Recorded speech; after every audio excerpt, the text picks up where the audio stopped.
Iran के मंत्री ने एक बड़ी स्टेटमेंट दी है और उन्होंने चेताया है, उन्होंने सीधे अमेरिका को चेताया है कि अगर अमेरिका इन्वॉल्व होता है तो बहुत बुरा हश्र होगा। ईरान के विदेश मंत्री ने ये अमेरिका को सीधी चेतावनी दे दी है। बिल्कुल, एक बार फिर से ईरान की एक बड़ी धमकी अमेरिका को कि अगर अमेरिका इसमें शामिल हुआ तो बहुत खतरनाक होगा। यानी ईरान ये बात पहले से कहता आया है कि सभी के लिए बहुत खतरनाक होगा। इराक़ची की तरफ से कहा गया, विदेश मंत्री है ईरान के, और ये इसलिए किया जा रहा है क्योंकि ईरान की तरफ से जो आप कह सकते हैं अमेरिका की तरफ से जो तैयारियां दिख रही हैं, जो लगातार जिसको लेकर इनपुट मिल रहे हैं, उसको लेकर एक और बार फिर से ईरान की तरफ से एक बड़ा बयान आया। ये सभी के लिए बहुत खतरनाक होगा। ये सारे एक्सपर्ट भी इस बात को जानते हैं कि अगर अमेरिका इन्वॉल्व होता है तो ये बहुत खतरनाक होगा, और अभी तक इस तरह के संकेत दिए भी नहीं है अमेरिका ने। प्रणय, अगर अमेरिका को इन्वॉल्व होना होता तो शायद वो अब तक हो जाता। 2 हफ्ते का लंबा समय तो नहीं लेता जिस तरह से डोनाल्ड ट्रंप अपने फैसले लेते हैं। और अब जो आगाह एक बार फिर से यह चेतावनी आप कह सकते हैं कि ईरान ने जारी की है, लेकिन क्या अमेरिका इन्वॉल्व होगा, ऐसा लगता है एक्सपर्ट्स को भी? देखिए, इसको लेकर राय बटी हुई है क्योंकि इसमें कई पेचीदगियां हैं। सबसे पहली पेचीदगी है घरेलू स्तर के ऊपर है। डोनाल्ड ट्रंप की अपनी राजनीति, क्योंकि वो अपने आप को पीस मेकर, डील मेकर कहते हैं। वो कहते हैं कि उन्होंने अपने पिछले कार्यकाल के अंदर वो एकमात्र ऐसे राष्ट्रपति हैं जिन्होंने अमेरिका के अंदर कोई जंग शुरू नहीं की, अमेरिका को किसी जंग में नहीं झोंका। तो उस राजनीति के लिए एक सवाल है। नोबेल भी चाहते हैं, ऐसा लगता है। नोबेल भी चाहते हैं, लेकिन अमेरिका के सामने सबसे बड़ा संकट यहां पर यह है कि अमेरिकी राष्ट्रपति चाहे कितना ही कमिटमेंट इजराइल के लिए दिखा दें, अपने तई वो वॉर डॉक्यूमेंट के ऊपर दस्तखत नहीं कर सकते हैं। अमेरिकन कांग्रेस का उनको अप्रूवल चाहिए। साथ ही अमेरिका ये अच्छी तरीके से जानता है कि लड़ाई में उसके कूदने का मतलब होगा एक लॉन्ग टर्म कमिटमेंट। क्या लंबे समय के लिए अमेरिका एक युद्ध में उतरने के लिए तैयार है? जैसा फरीद भी अभी कह रहे थे, ईरान बहुत बड़ा मुल्क है, 9 करोड़ से ज्यादा की आबादी वाला ये मुल्क है। वहां पर ईरान के भीतर जाने का या जमीन के ऊपर जाने का मतलब होगा अमेरिका एक और नई जंग के अंदर लंबे वक्त के लिए झोंक दिया जाए। क्या अमेरिका उस चीज के लिए तैयार होगा? क्या डोनाल्ड ट्रंप बेंजामिन नेतन्याहू के लिए इस हद तक जाने को तैयार हैं? इसीलिए ये एक प्रेशर टेक्टिक में अपनाई जा रही है। एक बैक चैनल भी चल रहा है। इस मैक्सिमम प्रेशर के बीच में अमेरिका चाहेगा, डोनाल्ड ट्रंप चाहेंगे कि ईरान किसी तरीके से बातचीत की मेज पर आ जाए और डोनाल्ड ट्रंप को और इजराइल को वो समझौता मिल जाए जो वो चाहते हैं। बिल्कुल बिल्कुल प्रणय, देखिए यही तो बात है कि डील मेकर तो कह जरूर रहे हैं, लेकिन डील मेकर आखिरकार कौन सी डील करा पाए, ये अमेरिका पे एक बहुत बड़ा सवाल है, खासतौर पे डोनाल्ड ट्रंप पर। चलिए इसी बीच आपको दिखाते हैं कि आज तक की संवाददाता शिवानी शर्मा ने इजराइल के बेहतियाम से एक रिपोर्ट दी है। क्या है ग्राउंड पर पल पल की जानकारी, वो अपनी इस रिपोर्ट में बता रही है। मैं इस वक्त इजराइल के बेहतियाम इलाके में हूं और ये वो इलाका है जहां पर कुछ दिन पहले ईरान की तरफ से आने वाली मिसाइल से एक बिल्डिंग को क्षति पहुंची है। आप देख सकते हैं कि किस तरह से ये जो इमारत है पूरी तरह से क्षतिग्रस्त हुई।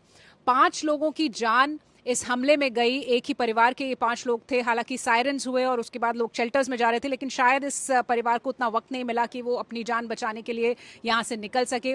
पूरी तरफ मलबा आपको दिखाई देगा, किस तरह से ये मलबा यहाँ पर फैला हुआ है, किस तरह से इस रिहायशी इलाके में मौजूद इस बिल्डिंग को क्षति पहुंची है। और ये जो 100 मीटर के आसपास का पूरा इलाका है, इसे खाली करा लिया गया।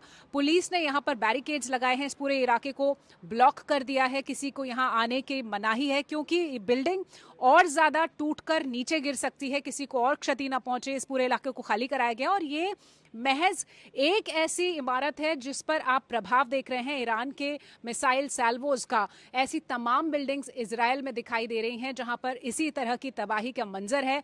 लोग परेशान हैं, लेकिन वो अपनी सरकार के साथ भी हैं। उनका कहना है कि भले ही ये जो कॉन्फ्लिक्ट है ये चल रही है, इससे चुनौतियां हैं, उनके जीवन पर असर हो रहा है, लेकिन फिर भी वो जानते हैं कि ये उनके भविष्य के लिए बेहद ज़रूरी है।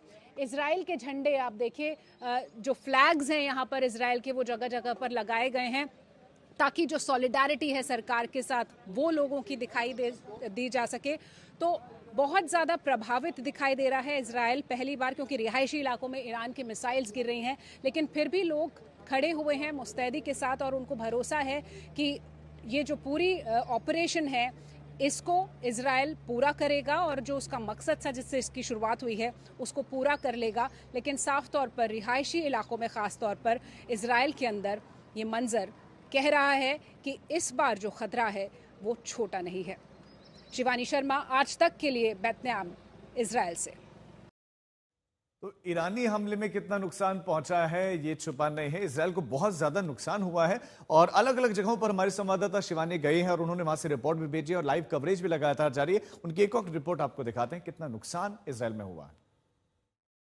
ईरान की तरफ से आने वाले हमलों में इजराइल की कई इमारतों को नुकसान हुआ है और इस वक्त मैं जहां मौजूद हूं वो भी एक ऐसा ही इलाका है जहां पर कल ईरान की तरफ से आने वाली एक मिसाइल ने इस इमारत पर हमला किया और यहां आप देख सकते हैं कि काफ़ी डैमेज रिपोर्ट हुआ है। ये पूरी इमारत एक तरफ से जहां पर ये मिसाइल ने हिट किया वहां से पूरी इमारत तबाह हुई है और इस पूरे इलाके को फिलहाल बंद कर दिया गया है। इसके आसपास किसी का जाना मुमकिन नहीं है। पुलिस ने यहाँ पर इस पूरे रास्ते को ब्लॉक किया है और इस पूरे एरिया को खाली करा लिया गया है। आप देख सकते हैं कि किस तरह से यहाँ पर भारी नुकसान हुआ है और ये जो इलाका है इसके बारे में हम आपको बताएं कि तेल अवीव के पास ये जगह है और ये इजराइल का फाइनेंशियल हब माना जाता है, यानी वो इलाका जहाँ पर तमाम ऐसे ऑफिसेज हैं जो फाइनेंशियली काम करते हैं, उस तरह के इलाके हैं। यहाँ पर इस भीड़ भाड़ वाले इलाके में ईरान की मिसाइल ने आकर हमला किया और आप देखिए दूसरी तरफ, सड़क के दूसरी तरफ भी ऐसी ही एक इमारत है। ये रिहायशी इमारत दिखाई दे रही है जहां पर हमला हुआ है। हालांकि जब भी इस तरह के हॉस्टाइल अटैक्स होते हैं इजराइल के अंदर, कुछ देर पहले इन मिसाइल्स को लेकर एक अलर्ट जारी होता है, लोग अपने अपने शेल्टर्स में चले जाते हैं, लेकिन उसके बावजूद जो बिल्डिंग्स हैं, जो इंफ्रास्ट्रक्चर है, उसको भारी नुकसान हो रहा है इजराइल के अंदर। और आपको बताएं कि हाइफा में भी आज इसी तरह का एक मिसाइल का हमला यहाँ पर हुआ है। हाइफा के अलावा सीबा का इलाका और जो अस्पताल में कल हमला हुआ था वहाँ पर भी ईरान की मिसाइल्स जा रही हैं। तो जिस एक तरफ अपने पूरे इंफ्रास्ट्रक्चर को तबाह होते हुए देख रहा है इजराइल, वहीं लोगों को सुरक्षित रखने के लिए अपने पूरे मैकेनिज्म पर काम कर रहा है और दूसरी तरफ ईरान की तरफ से आने वाले हमलों को काउंटर करते हुए अपने हमले भी तेज कर रहा है इजराइल।